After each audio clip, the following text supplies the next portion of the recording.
So magandang araw. So this time i-demonstrate natin kung paano yung dalawang methods of striking an arc. So, ito yung tinatawag natin na basic method of striking an arc in shielded metal arc welding or SMAW. So mayroon tayong paraan kung paano mag-strike gamit yung SMAW. So first, ang una is scratching method. Yung pangalawa is the tapping method. Yung scratching method is usually ginagamit to sa mga beginners. So yung nagsisimula pa lang mag-practice ng welding. So kailangan natin na gamitin yung scratching method, like tulad ng pag-scratch ng yung matches, yung posporo. At saka yung tapping method, ginagamit naman to sa mga expert, sa mga professional welding. So pag tinatap na lang yung rod, at saka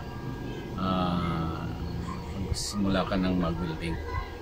So panoorin natin kung paano yung scratching method at saka yung tapping method.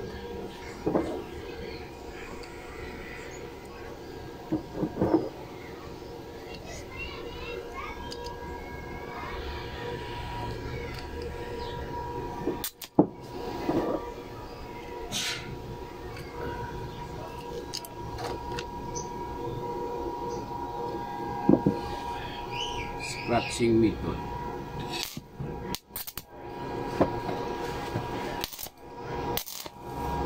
Ganyan lang. Pag start mo ganyan.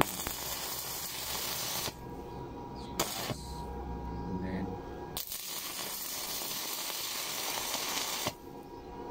scratch. Yung tapping method, ganun lang.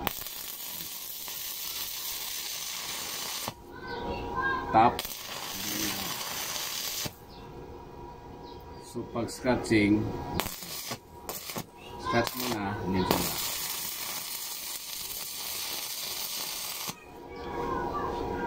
So very simple lang sa beginners, scratching,